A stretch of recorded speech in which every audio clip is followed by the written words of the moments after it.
Hello, thanks for choosing to watch our video. I'm Sriram, co-founder of Growwkul, an online learning platform where we are on a mission to build next-gen careers in product management, software engineering, and UX. In this video today, we are going to explore the concept of product teardown. Now, what exactly is a product teardown? And as an aspiring PM, why should I do product teardowns? Let me give you one analogy. You might have seen many iPhone unboxing videos, right? What happens in those videos? The YouTuber unboxes the iPhone, checks the package contents, reads through the help guide, touches and feels the iPhone, clicks on buttons, opens camera, shoots a couple of videos, plays games. All of this is done to understand the iPhone experience. Do you see where I'm going with this? In essence, a product teardown is absolutely the same. A product is chosen, we understand its mission and vision, we understand the market landscape, we do a thorough research and competitor analysis, we identify the target market, we create user personas, we chart out user journeys, we narrow down on customer gaps and current pain points. Now that we have all of these gaps and pain points and issues, we brainstorm ideas and produce features to be built. We prioritize these features by understanding their effort and impact. Now that we have prioritized it, we have built it, we use metrics to track the success. Now, everything a PM does in their day to day lives is covered in this product teardown exercise, right? What best way to learn product management than this? It holistically improves your PM skills and sets you up for success.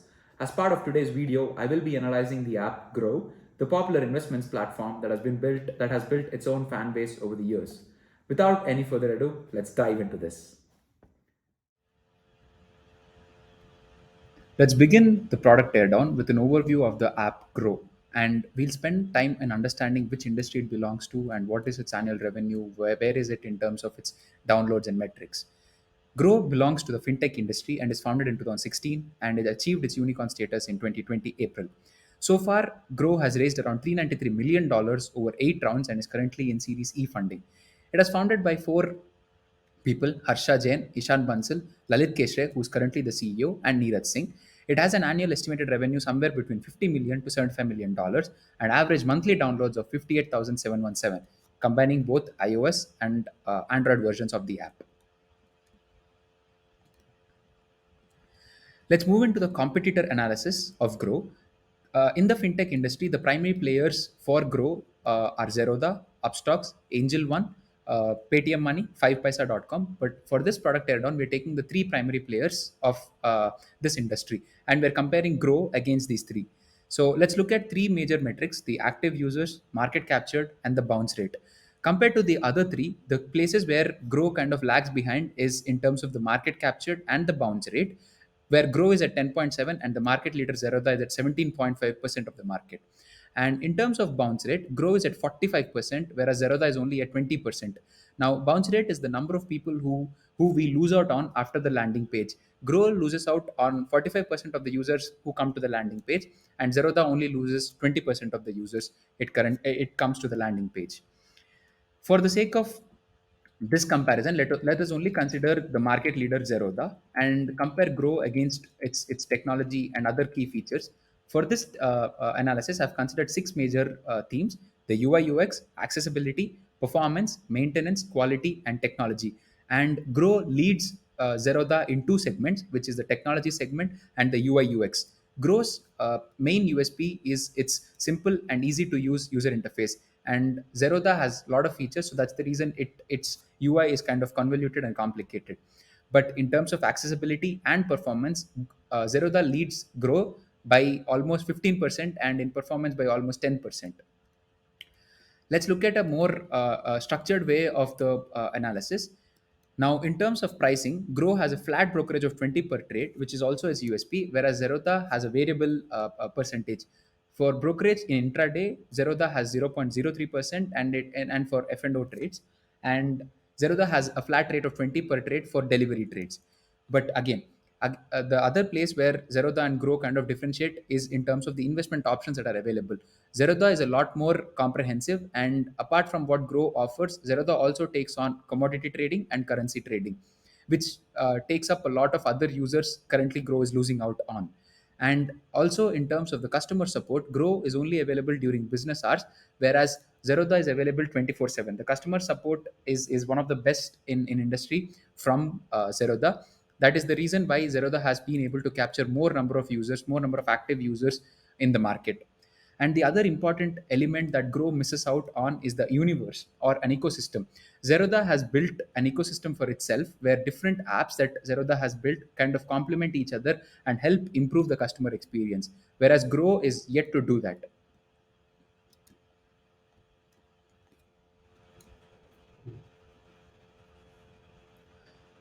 Now that we have done a comprehensive competitor analysis and understood the market landscape, let's start introspecting and look at the user segmentation, the users that Grow has. In the fintech industry, the primary users are investors and traders for any app like Grow. And for an investor, their motivations are in a medium term to long term gains, and for a trader, their motivations are immediate to short term gains. And each of these user segments has three categories involved, where this which is beginner, intermediate, and expert. We would have a beginner investor and an intermediate trader, or an expert investor and a beginner trader, all of them coming into Grow and doing their jobs. Now, what does Grow offer to an investor? To an investor, we have stocks, ETFs, mutual funds, and commodities. And for a trader, the offerings are stocks, futures, options, and commodities. We don't have investors dealing with futures and options, and we don't have traders involved in ETFs. So, this is the different users that are present and the segmentation of the users that we have in Grow. Now, let's move on to the next segment called user journey mapping, where we take each of these users and see what does their journey look like in the Grow app.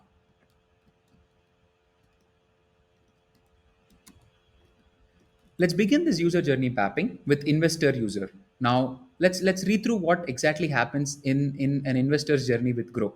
An investor wakes up at 7 a.m. He quickly checks the phone for early reminders or any missed calls, and then does simple workouts at home, quick run at the nearby park, and cooks and eats breakfast at 8:30. Then he connects with friends or colleagues to understand their views on markets and the situations. He reads newspapers and follows a few expert analysis and then shortlists a few investment worthy options. Now that he has a shortlist, he does a risk check as per understanding and invests money into one or two chosen options. Pretty straightforward, right? The experience is quite simple, but the background work that goes on in the investor's mind and the trader's mind is different. Now let's take a look at what the trader does.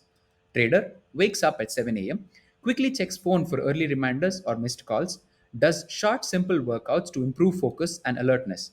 And he checks, this is where the changes start to begin. He checks the Singapore Nifty performance, which is ahead of India's stock market. He then cooks and eats breakfast at 7:45 and starts his daily analysis and chart reading at 8 o'clock. The charts that he reads are from SGX Nifty or from different currency evaluations. And then he prepares his trading plan by 9 a.m. according to his analysis that he's done.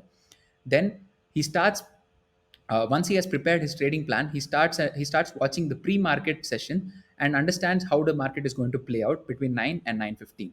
And then at 9:15 he starts taking the trade as per his trading plan and switches according to how the market moves. Now, between an investor and a trader spends more amount of time with the app than the investor, as you can see through the journey. Now, let's take a look at the user journey while using the Grow app for the first time. This is the first user journey where the user downloads the app. He sees the first page and initiates the action, which is sign up or to create an account. Now goes through step-by-step guidance and shares information. This could be email address, PAN card, passport, or photos. And then he gets successfully onboarded with the Grow app. This is in essential a creating an account journey. Now let's see once he creates an account, what happens. User logs in. He logs in with a four-digit pin, and then the user checks the instrument he invested in. Let's say he invested in Electra stock, and then user takes action according to the plan. User completes the required action without any glitch, which means without any error. He performs an action, which could be buy, sell, or just view the stock, and then user exits the app. A fair and square journey, user journey. Now, let's move in from a trader perspective. What exactly happens? A trader logs into the Grow app. He searches for the instrument name to invest or trade in, clicks on buy or sell button as per the plan, successfully completes the action without a glitch, without any errors. He has successfully invested or he has successfully traded. Now, another journey. User logs in with a four-digit pin. User logins to the app with a four-digit pin. User clicks on the top right corner placed profile icon. He clicks on refer and earn, which is one of the offerings of Grow. Then user shares the link via WhatsApp or any other social media app, and then user exits the app. This way he's sharing grow, he's referring people to grow through the social media apps or like WhatsApp. These are the different user journeys that we are considering as part of this teardown, and we'll see if we can make improvements in these user journeys, which are essentially creating of account, logging in and investing or trading, and then referral policy. Now, once you have done the user journey, we need to move and create user personas, someone who will identify, someone we will identify with. Let's look at two user personas. One is an investor, one is a trader. Anchal Agarwal, age 24 years, is a data analyst, and for her, the motivation is wealth creation in the long run. She's willing to be financially free and travel the world. And her pain points are she's a beginner in her journey to investment, and the internet is full of content due to which she finds the right segment or option to invest in become difficult. She fears losing money due to the lack of guidance. Now, the problem that I see is she's a beginner. She has information overload from different places and doesn't know which one to invest in, and she has a lack of a guidance. These are her pain points. Now, let's look at a trader. Harshal Sharma, who's a photographer, is part of the trader persona. Now, Herschel is a photographer. He does freelance work and aims to create wealth from stock market. He is not new to trading or investing. He has been doing it for the past 10 years, so he's not a beginner, but he's an intermediate, or he could fall under the expert category. He also loves to learn new skills in trading. Now, what is Harshal's motivation? He wants to trade on a smooth platform that is glitch free because he doesn't want any errors. Next, what are the pain points that Harshal is facing? Harshal has faced technical issues with multiple brokers as the app crashed and the support team went unresponsive. His major pain points are errors in the app, and once there are some issues, there's no proper customer support. Now, as you can see, the pain points that we're dealing with, the motivations that we're dealing with, all of them are different for different user personas. This is the reason we need to build these user personas to better identify how do we solve a problem for a particular user persona. Now that we have done the market research, competitor analysis, we have understood user personas, we have understood the user mappings and journeys, let's take a look at the personas pain points that we have seen and start to brainstorm ideas around that. First, let's look at the onboarding journey and making an investment journey as part of this teardown. In the onboarding journey, what the user felt good is that the onboarding is smooth. There are no glitches or no failures, and the interface is very clean. But what is bad? There is no indication of how many steps are left. Now, the user has gone through a series of things, but as and when he goes through each step, there's no indication how many more are left, how many more he has to do. And the next one that is bad is general apprehensions when providing confidential information. Now, for any financial investment app, providing PAN card is mandatory. So, this is confidential information. So, there would be a general apprehension that any user would have. So, we need to understand how to alleviate that. Next, let's look at the making an investment journey. So, what is good is that it's a clean UI. It is easy to understand where, how to make an investment, and it also highlights what are the top performing stocks, what are the top losing stocks, etc. And there's an elegant dashboard built on the home page or on the landing page, which helps the user understand how to make an investment, what to invest in. And moving to the other side, what is bad? Now, there's no idea of how to walk through the app. Though there are highlights, though there are how do you make an investment, but there's no way to know what are the different features available in the app. And the next part that is bad is there is no guidance after initial onboarding. I'm a user. I've logged in. I've signed up. I've created an account. I've logged in. Now that I see the landing page, there's no guidance as to where what exists. The app heavily relies on its intuitive nature and does not show what are the different features available when I'm coming up after the onboarding. Now that we know the good and the bad parts of onboarding and making an investment, let's start brainstorming ideas. For the onboarding, what I think would help is a quick message that can be used to help gain trust. For example, trusted by how many members. So it could be real time, as in when I'm giving my details, it could just say trusted by 70,000 people in the last 1 month, which means it's showing that there are people using it. And also, to understand how many steps are there, having a step counter, having a quick glance of step involved, and to show a real time progress. This would help understand how many steps are there, how far a user has come, and it would generate a subtle trust, and it would generate a subtle freedom of understanding how many steps are left in the transparency around how many steps are left in this process. Now, as far as making an investment is concerned, the ideas that I've put forward is that we make an intro tour to take the user through the app after the initial onboarding. So when I come into the app, I get to see there's a short tour that goes on where I get to see the different sections in the app, how it is structured, and what are the different features that exists. And also, though the UI is intuitive, it is important to highlight call to action buttons first. Like for example, if I'm newly onboarded to the app, some parts where I can get some guided help articles, or if I can get some knowledge based articles and resource videos to help me understand how can I make an investment, would be a great idea to build. Now that we know the personas and their pain points and we've got a bunch of ideas, let's convert them into different features.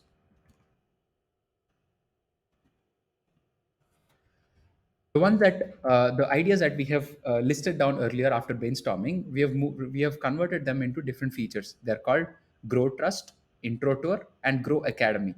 Now, Grow Trust is a real time count of active users or downloads as a message that comes up when I'm trying to onboard.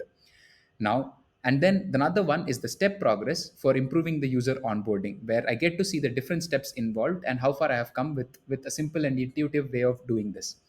And we also have the intro tour feature, which is a helping hand to walk through all the features of Grow from the landing page. And then introducing Grow Academy, which is a clean repository of curated content like posts, articles, videos, how to videos that will help users learn on their own whenever they feel like. So these are the four features that I have come up with to improve user onboarding, to improve trust, and also to make the UI intuitive and help the user make better investments. Now that we have features, not everything has to be built, not everything has to be prioritized. We need to understand which ones would provide us the highest impact with the least effort. Now, I've categorize these into different quadrants, as you can see, where the x-axis is the effort and the y-axis is the impact, called win. So with a small effort, if I get a small win, it falls under this quadrant. And with a big effort, if I get a small win, it falls under this. So on so forth. If I get a big win with a small effort, then it goes into this quadrant. And if I get a big win with a big effort, it goes into this quadrant. Out of the three features that we have got, I've categorized them into these three sections. And user onboarding improvement is a small win with a small effort, which is the number of steps or the real time count of active users or the downloads. And the intro tour is a small effort with a big win, where we can build an intro tour and it guides the newly onboarded user through the entire app. And Grow Academy, it is a slightly higher effort, but it has got not a lot of value. So we've categorized it into big effort and small win. Grow Academy would help. The reason behind putting Grow Academy into a small win section is Grow Academy would slowly pull up users after several investments. So if I'm a newly onboarded user, going into Grow Academy might not be that feasible because I might be looking at other free content that is available across different other platforms.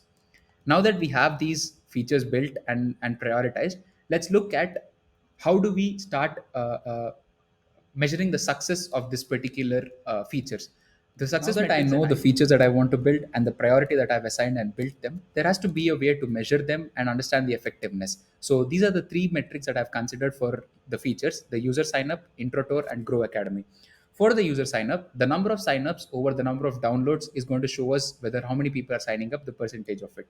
And for intro tour, the number of clicks over number of signups. So if the number of signups are 100 and people clicking on the intro tour is just 10, then it's only 10% usage. But if it's 90 over 100, then it's 90% usage. And then the number of repeat clicks on intro tour. If there are more number of repeat clicks, it means that intro tour is not effective and was not able to convey where each feature exists. So user is having to view the intro tour again and again. So one is measuring the usage and the other one is measuring the effectiveness. On similar lines for Grow Academy as well, from a usage standpoint, we have number of articles or posts or viewed or videos viewed is one metric that is going to signify usage. And the time spent reading or watching the video is going to show the effectiveness. If for a 5-minute video or a 10-minute video, users are only watching for 30 seconds or 1 minute, it is not going to be as effective as what we want. So one is usage and one is effective. This way, we have understood how exactly a product teardown is done, what are the different steps involved in the product teardown, and finally, we have arrived at how do we measure the success and how do we measure the usage of our recommendations of the features that we want to build to improve the product. This way, in an end to end across different layers of the product, we have dissected it, understood the behavior, and finally provided solutions that are going to work and how do we measure them. In effect, this is what a PM does for a product teardown, and this is what he does in his day to day activities as well. Hi, hope you have liked our teardown. How would you do it differently? Or if you've got more creative solutions for the problem statement, do let us know in the comment section below. This product teardown is very succinct and only highlights the steps involved and how to think about it. The real value of a product teardown can be derived if you spend a good amount of time understanding the product, its competitors, market landscape, and really work your way out as the you are a PM responsible for the product. At Growwkul, we have done many such product teardowns and helped aspirants break into product management. If you are an aspirant too, DM us today and join our 2 day 0 to Hero PM, where we cover everything involved to get you skilled enough to break into product management. Subscribe to our channel to learn more about product management, software development, and its amazing world of opportunities. Our Instagram link is in the description below. Let us know what you think, the good, the bad, and the ugly. It'll only help us get better. Happy learning and grow with Growwkul.